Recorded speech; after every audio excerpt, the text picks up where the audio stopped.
Question है, एक दुकानदार वस्तु को 50% अधिक अंकित करता है और 20% तथा 10% की दो क्रमिक छूट देता है, तो लाभ प्रतिशत ज्ञात कीजिए। तो इस क्वेश्चन में हम देखेंगे कि 50% वो अधिक अंकित करता है, यानी कि इसको हम लेंगे प्लस का, और 20% और 10% की दो क्रमिक छूट दे रहा है, यानी कि छूट का मतलब इसको हम माइनस में लेंगे, राइट। तो 50% की फ्रैक्शन वैल्यू क्या हो जाएगी, 50/100, 50 एकम 50, 50 दूनी 100, यानी कि 1/2, राइट। वो कह रहा है 50% अधिक करता है, यानी कि दो में एक जोड़ेंगे, यानी कि 3/2 अधिक अंकित करता है, तो ऊपर हम एक ऐड कर देंगे।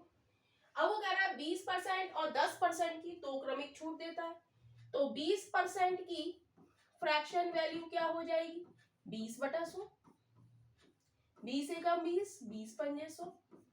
अब क्या कर रहा है, 20% की क्या दे रहा है, छूट दे रहा है, इसको हमने किस में लिया है, माइनस में लिया है, तो 5 में से 1 घटा देंगे तो 4/5 हो जाएगा, राइट। और 10% की छूट है, तो 10% की फ्रैक्शन वैल्यू क्या हो जाएगी, 10/100, यानी कि 1 0 से 1 0, 1/10 छूट है, तो ये भी किस में है, माइनस में है अभी, तो 10 में से 1 कम, यानी कि 9/10, क्रॉस 9/10। अब जो कट रहा है उसको काट देंगे, 2 से काटेंगे, 2 दूनी 4, तो ये क्या हो गया, 3 दूनी 6, 6 ने 54, अपॉन 5 ढाई 50।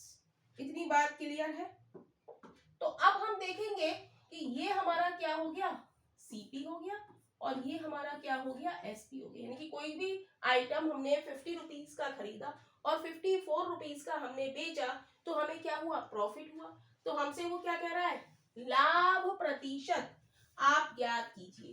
तो प्रॉफिट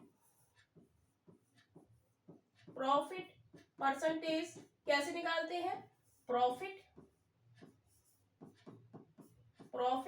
अपॉन सीपी क्रॉस 100। तो प्रॉफिट हमें कितने का हो रहा है, 50 रुपीज की कोई आइटम 54 में हमने बेचा, तो कितने का प्रॉफिट हुआ, 4 का। सीपी कितना है, 50, परसेंटेज में निकालने के लिए 100 से मल्टीप्लाई, 50 से काटेंगे, 50 दूनी 100, तो प्रॉफिट परसेंटेज क्या हो गया, 4/2, यानी कि 8%, यानी कि ऑप्शन हमारा बी इज राइट ऑप्शन हो जाएगा।